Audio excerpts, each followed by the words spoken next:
Hey everyone, it's Sunday. It's 2 o'clock Eastern Time. I hope you're having a nice weekend. And I am doing an Instagram Live because Beto O'Rourke is in Uvalde and agreed to have a conversation with me because he has been doing town hall meetings across the state of Texas.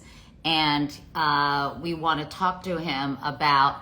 Hi, Anthony. What's up? Well, I'm going to be talking to Beto, and he has been having town halls all across the state of Texas. As I mentioned, he is in Uvalde this afternoon, and we want to see what he has to say. Also, talk to him about the press conference last week or shortly after the Uvalde shooting when he confronted the governor of Texas, Greg Abbott. So we're going to talk to him about that. And he'll show up very quickly. Thank you all for watching. If you have any questions, please feel free to put them either in the question box or right in the comments. Hey, Beto, how are you? Hey, Katie, I'm good. I'm doing all right. How about you? I'm okay, thank you. I think a lot of us are still reeling from what happened to those children in your home state, and thinking a lot about what can be done to prevent further shootings. But first, before we kind of get into the nitty gritty, Beto, I know you are in Uvalde. I hope I'm pronouncing it correctly. I was reading an article that said how you pronounce it kind of indicates how you see the world. It's kind of like our version of Kiev versus Kiev. Yeah. So a lot of people that I've met here say Uvalde. Others will say Uvalde. And then some will say Uvalde, which is a mix of the two. But I've heard all pronunciations. I say Uvalde. Well, I'm happy you're there, and I'm curious what the mood of the town is and what your conversations, Beto, have been like with residents of Uvalde. Well, as you can imagine, Katie, this has been a trauma. First and foremost for the families who lost their children or lost their moms. But it's been a trauma for the entire community. We went to the visitation for one of the young victims last night, and I talked to the funeral home director, and she and her team have conducted 16 of these funerals. And so the preparation of the bodies, the consolation for the families, preparing the chapel, having the deacon come in each time, talking to the deacon who's been there for each one of these families, and just asking him how he's doing right now and how he's holding up. But this is a really remarkable community. Everyone is literally there for anyone who needs the help right now. And after the visitation, we went to the town square across from the courthouse where the memorial crosses have been set up to pay our respects to the 22 victims, 21 killed there.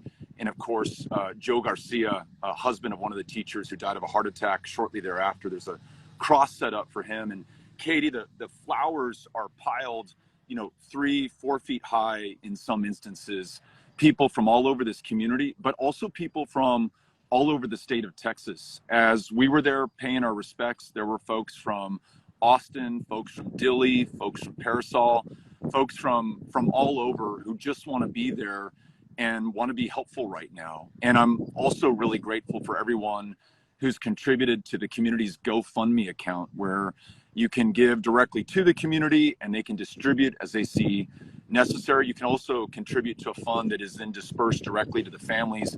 A lot of people have stepped up to cover the funeral expenses, just the cost of living when you are focused on your family and trying to bury your child, and also for the rest of the community that just needs the help and needs the love and needs the support right now. And so in this darkest of days, it is bringing out some of the best in our fellow Texans and certainly in this community right now. I want to talk to you about so many things, but I do want to ask you, Beto, about sort of the latest on the police response, which just adds more anguish to this whole situation. The fact that there were all these police officers, they didn't breach the hallway. I mean, we're kind of getting bits and pieces. I read it. They had to wait a half hour for the janitor to get the key, that the Border Patrol officers basically defied the commander in charge and breached the classroom anyway, but they had to wait for kind of this protective shield. It sounds like excuse my French, but it sounds like it was such a shit show, and almost Keystone Copish in the response, which is so heartbreaking when you think about those kids in that school, Beto, that are hoping that someone is going to come save them or help them. And I was reading about a mom who went in to get her kids because police weren't doing anything. And you can understand why parents were completely frantic. I just am curious, have you gotten any more information about this botched police response? I spoke to a mother who lost her daughter and also lost her niece in this shooting last Tuesday. And I said, what can I do to be helpful? What can other people do to be helpful? And she said, I just want answers. I have no idea how this could be handled in such a terrible way. I have no idea how more than a week out, we still don't know all the answers, all the facts, all the details of this. She wants answers. She wants justice. She wants accountability. And all of us want that for her. I wish I could shed some light on this, but I think it's very telling that, you have the governor, you have the Department of Public Safety, you have the Border Patrol, federal law enforcement, you have the independent school district police, and you have the local Uvalde police all engaged. And we still do not have a clear timeline or clear answers, or even any accountability from the person who was in charge that day. I'm hoping that is coming. We must insist that it does, if for no other reason than ensuring that those parents, like the mother that I just spoke with, have the answers. And I don't know if this is in any way going to meaningfully contribute to closure for her. I don't know that you get closure in something like this, but it's the least that we can do.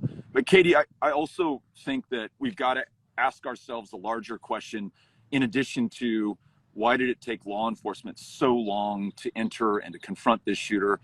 Why was an 18-year-old able to buy a weapon originally designed for use on a battlefield whose sole purpose is to tear through human flesh, destroy the soft tissue in our bodies, completely obliterate our blood vessels, our arteries, our organs, so that the victims bleed out before they can be brought to help or revived or kept alive?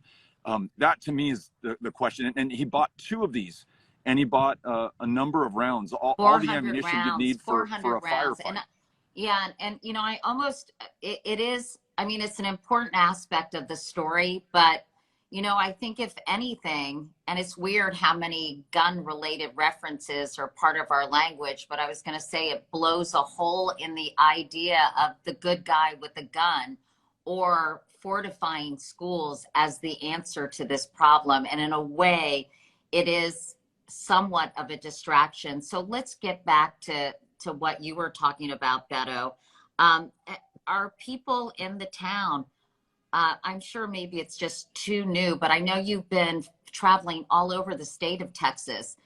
Has this shooting changed attitudes in terms of maybe outlawing semi-automatic weapons, or outlawing being able to buy these magazines that and not having shooters have to reload, to be able to raise the age for gun purchases, to limit the number of guns you can buy at any given time?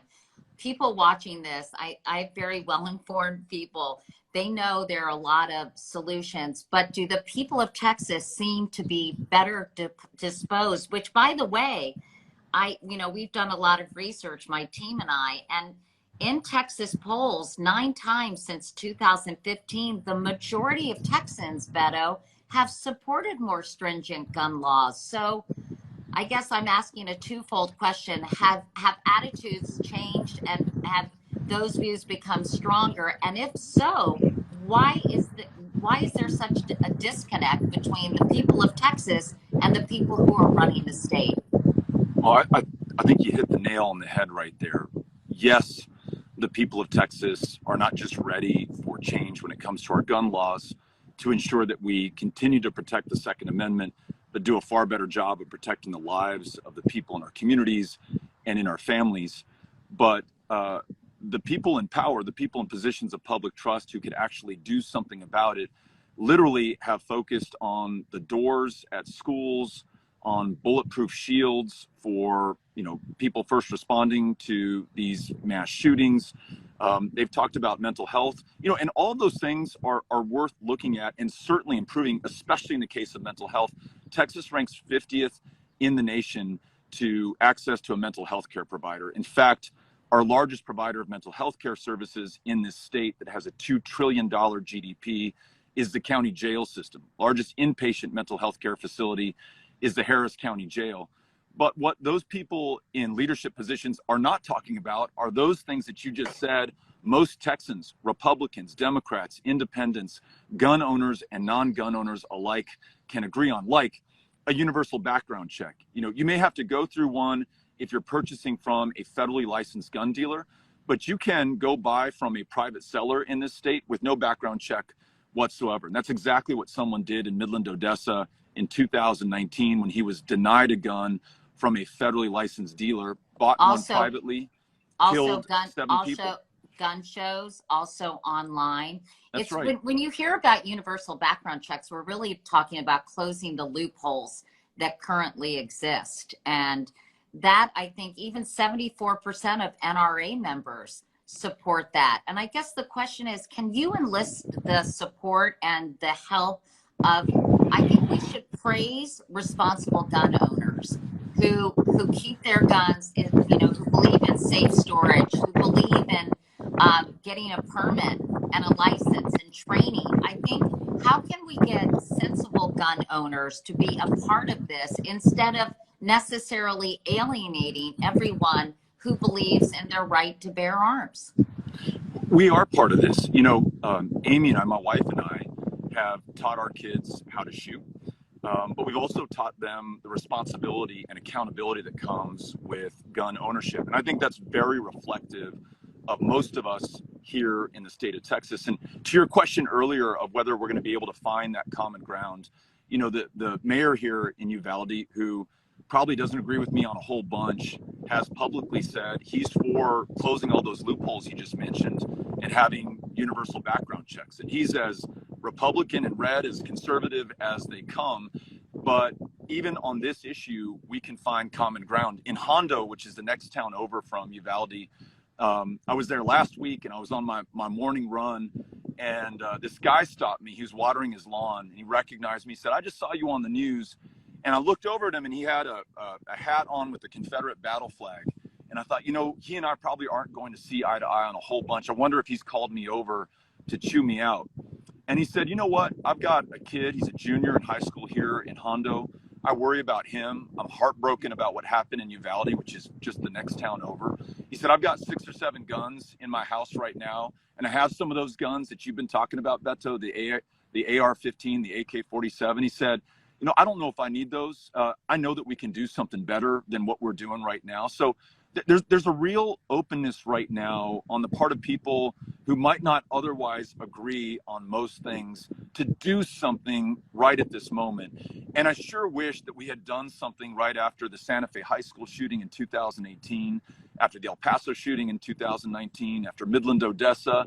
And certainly right now is the time to do something to prevent the next shooting. Because another thing that I hear commonly from these families who've lost a child here in Uvalde is they don't want any parent to ever feel the way that they feel right now. And they want us to do everything that we can while we still have the opportunity to prevent this next mass shooting. So this one is on us. But to your question, uniquely, it is the governor of the state of Texas who can call a special session. Our state legislature, Katie, only meets once every 2 years. Otherwise, it can transact no legislative business unless the governor calls them back through something called a special session. And thus far, Greg Abbott has refused to do that and has said he'll only, call a committee where people can talk about it and discuss it.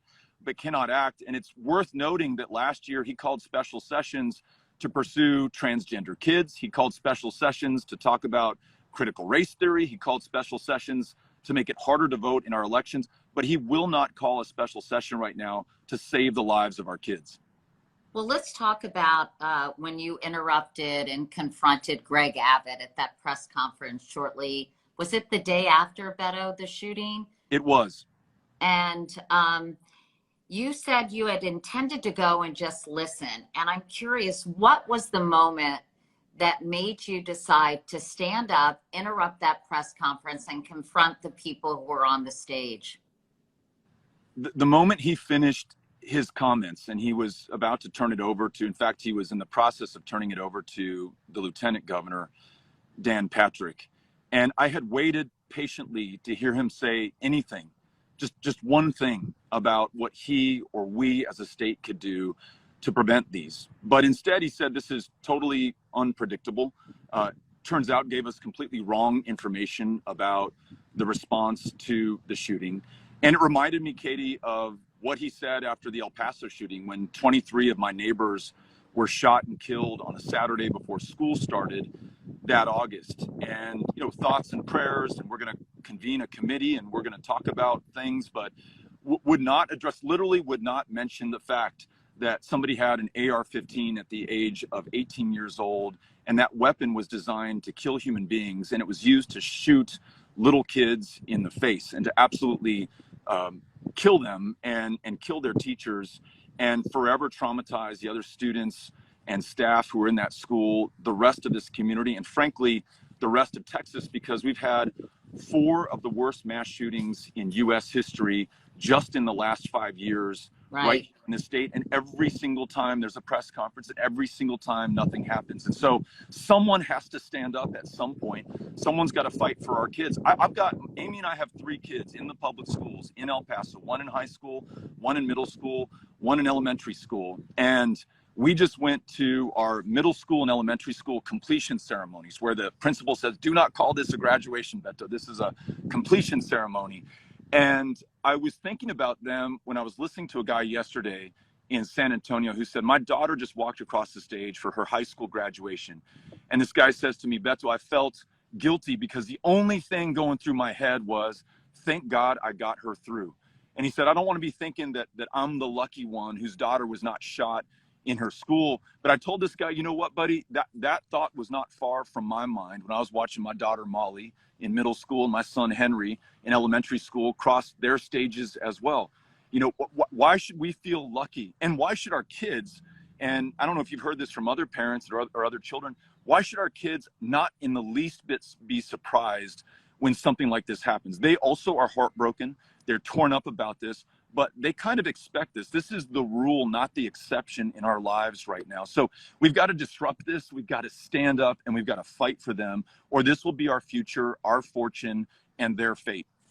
Having said that, the other side is pretty powerful. Greg Abbott's campaign has a heck of a lot more money than yours does. The last time I think there were filings, he had 50 million at his disposal versus the nearly 7 million you had. I don't know if that's changed, but he also has the NRA, and he has a very strong Texas culture of being, you know, very much a gun-loving culture.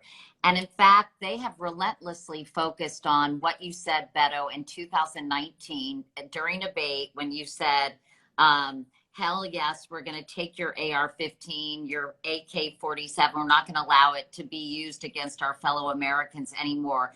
They're using that now in campaign, campaign messaging to basically rally their base and to depict you as an anti-gun extremist. So how do you it must be a very difficult balancing act to try to speak about sensible gun laws and guns that, and ways to reduce gun violence, and yet not basically give ammunition, there I go again, but, to your opponent to use against you. So how are you navigating that? Because I know you moderated slightly some of your views And just tell me about that delicate balance. And could you propose banning AR-15s, for example? Katie, I'm not one who's very good at balancing much at all, and I'm not the kind of person who will try to triangulate my position or poll test the conclusion I reach. I'll tell you how I came to that position, which I still hold, and I hold very firmly. On the 3rd of August 2019, when all those people were killed at the Walmart in El Paso, I went to visit with some of the victims. In fact, I remember visiting with a victim who had been shot in her chest, was still alive. In fact, she survived, thank God. Her mother was shot, she survived. Her aunt was shot, she succumbed to her wounds. And I got to spend time with her. I got to just tell her, hey, we are here for you, for the distance and for anything that you need. And we love you so much. And went and visited with others who had been injured. And as I'm leaving the intensive care unit and going into the waiting room, this woman recognizes me. Her name's Marcella. And she comes up to me and she describes her husband, Luis, who she was with at that Walmart, who was also shot. Luis's father, who was shot and killed at that Walmart. He's been on the operating table for the last 5 hours. She doesn't know if he's going to live or die. And she says, Beto, why does anybody need a gun like this? And that because the shooter had an AK-47, one of these military style weapons that are used to kill people on a battlefield. And that question, Katie, haunted me. And I happened to have been a candidate at the time. And you know, there are really well-intentioned people who try to help you out. And they say, Beto, don't touch this one with a 10-foot pole. But I said, listen, if we all agree that we should stop selling AR-15s and AK-47s, at least those of us who've seen the damage that they do, then we've also got to acknowledge that there are hundreds of thousands of these out there in our communities. And they keep showing up in our churches, in our schools, in our supermarkets, in our lives, and taking the lives of the people in them. We have to say the right thing. We have to have the courage of our convictions. And I'll tell you, there are a lot of people who agree with us, or there are a lot of people with whom I agree on this. But even if we cannot get that done, there's a world of common ground out there. Universal background checks, more than 80% of the people of Texas can get behind that. Red flag laws, where we intervene before someone uses that firearm to kill themselves or harm somebody in their life, we can agree on that. A safe storage law, so that that firearm is locked up and cannot be stolen, as so many are, and used to kill somebody, or cannot be taken by your child where she accidentally shoots her little brother, or taken by your teenager who's really angry and impulsive and takes that gun into his school and shoots the other people there, which happened at Santa Fe High School in 2018. So I don't know that there's a whole lot for us to balance, but there's a whole lot for us to do. But what about banning AR-15s, Beto? Is that something that you still support? Yes, absolutely. I mean, do you or does anyone watching this need any more proof that we shouldn't have AR-15s out here in our communities after 19 kids are shot with one in the face and killed, and 2 teachers who are trying to save their lives are killed? What about a buyback program? I read about it. I forget where it is in California. They were giving gas money, gas coupons for people who were handing in their semi-automatic weapons. And many did. In fact, they ran out of money. But then you start getting the gun rights advocates saying, oh, look, they want to confiscate our weapons. And then that tends to, you know, make it even more difficult. And yet when the assault weapons ban was in place between 94 and 2004, because there were still so many in circulation, I think it's unclear what kind of impact, at least according to the Rand Corporation, because I tried to do some research on this. So I don't know what my question is exactly, but how do you reduce those kind of violent acts with those horrible weapons of war, which, as you say, a lot of people are saying, should journalists start showing what these guns do to people, which are leaving holes the size of coasters and tearing up their soft tissue. And I mean, it's beyond gruesome. But you know, what do you do with all of those that are in circulation? I mean, how do we get these off the streets and out of the hands of people who, as you say, who needs that kind of goddamn gun? Nobody. No, no one does. There's no practical use when it comes to hunting or self-defense. It is a military weapon. I met a guy in Wichita Falls who had served in Vietnam, and this was right after the Parkland shooting in Florida. And he came up to me and he said, "Those kids were hunted in that school with a weapon that was more powerful than the one that I had in the jungles of Vietnam." He said, "Nobody needs that." So, gun owners, veterans, military retirees, there's Police officers, I mean, police officers in Texas. If you can believe this, the governor signed a bill that allows anyone to carry a gun in public without a background check, without any training or vetting whatsoever, even though over the last 5 years, law enforcement denied licenses to carry a firearm in public 38,000 times, deeming those people too dangerous to be on our streets with a loaded gun. They pleaded with the governor, please do not sign this into law. It's going to endanger our officers' lives and make it harder for us to protect and serve those in our communities. He turned his back on them, did it nonetheless. Now, all 38,000 of those people are probably armed, loaded on our streets, as are the tens of thousands who never would have applied for a license to carry a firearm in the first place because they wouldn't have passed the background check. I just think we can get to some common sense and to some common ground on these issues. To every question you asked, including how we remove these AR-15s, AK-47s, military-style weapons from our communities. The genius of this country and our democracy is that we have to work with one another, listen to each other, find some consensus. As governor, there's a good chance I'll be working with the Republican majority legislature. Where I see the common ground immediately before us is on background checks, red flag laws, safe storage laws. We may be able to get to consensus on limiting the sale of AR-15s, AK-47s. and magazines, because in the shooting in Tucson, because the gunman had to reload and someone tackled him, that saved a lot of lives. But these huge magazines that have countless rounds just enable someone to do mass carnage without having to stop. So these high capacity magazines should be outlawed too, shouldn't they? Absolutely. And again, I think you're going to find a lot of agreement and consensus from gun owners, non-gun owners, Republicans and Democrats on this. I was going to say the Republican mayor of Fort Worth, Texas, in what used to be very ruby red Tarrant County, she's just proposed raising the age for purchase of an AR-15 AK-47 to 21 years old. Now, I want to ban their sale completely, but there's some common ground. I would get behind that right now. If we don't allow the perfect to become the enemy of the good, if we're willing to make progress wherever we can find it, then we're going to be able to save lives. Will we save every single life? Will we stop every incidence of gun violence? Of course not. But too often that is used as an excuse to do nothing at all. So we've got to do something. And that's what the people of Texas want. That's what the people of Uvalde want. That's even what the mayor of Uvalde wants. And he and I don't see eye to eye on probably much at all. But we do understand that we've got to do a better job of protecting the lives of our kids and the people of this state while still protecting the Second Amendment. And Katie, that I think is the long, proud tradition of responsible gun ownership in Texas.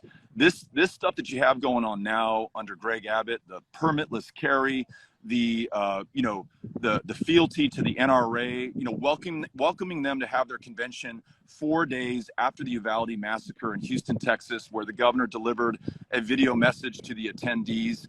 The policies that we pursue after the El Paso shooting, when 23 people were killed, the governor promised us action, and he took action. He took action to loosen gun laws in the state of Texas and to sign permitless carry, thereby ensuring we'd have more gun violence, more cops gun in this state than any other state, a spike in gun violence since he signed that into law.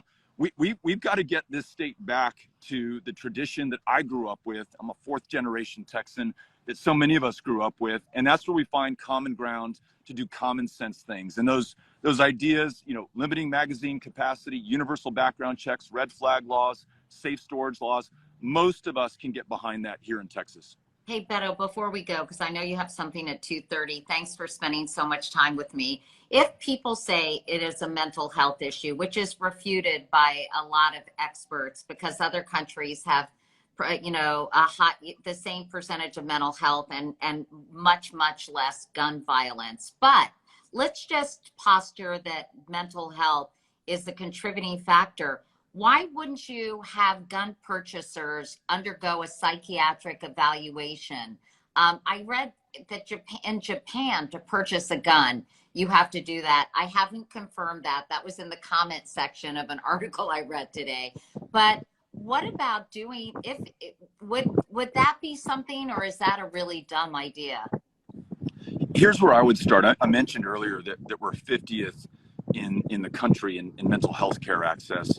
You know, expanding Medicaid, which most other states have done, Texas has not, which would bring 10 billion back of our federal income taxes every year to hire more mental health care providers, more primary physicians, more psychiatric nurses.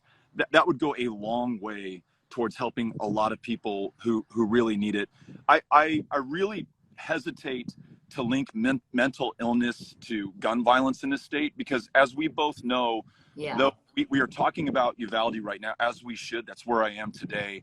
Every single day in this state, people are killed with guns, and it is so numbingly common. Their names will never make the headlines. You and I will never discuss them on an Instagram live. It's not a function of mental illness. There are people who need help, and we should certainly spare no expense to get that to them. But those solutions you and I just talked about, including a universal background check, including a red flag law, where if your Right. wife, your mom or dad says, you know what, my son, my daughter is just not acting right now, and they have a gun, they've been talking about hurting themselves. You know, the number of gun suicides that we have in this state, in this country, and the trauma that they leave behind with survivors is just extraordinary. If you could intervene before it's too late, imagine the lives that you could save. When that guy brought an AK-47 to El Paso in 2019, before he did that, his mom called the police in his hometown of Allen, Texas. And the cop said, you know, ma'am, I'm sorry, there's nothing that we can do. You're on your own. Good luck. Red flag law would allow us to help people and save lives at the same time. So again, there's a lot of common sense. Yeah.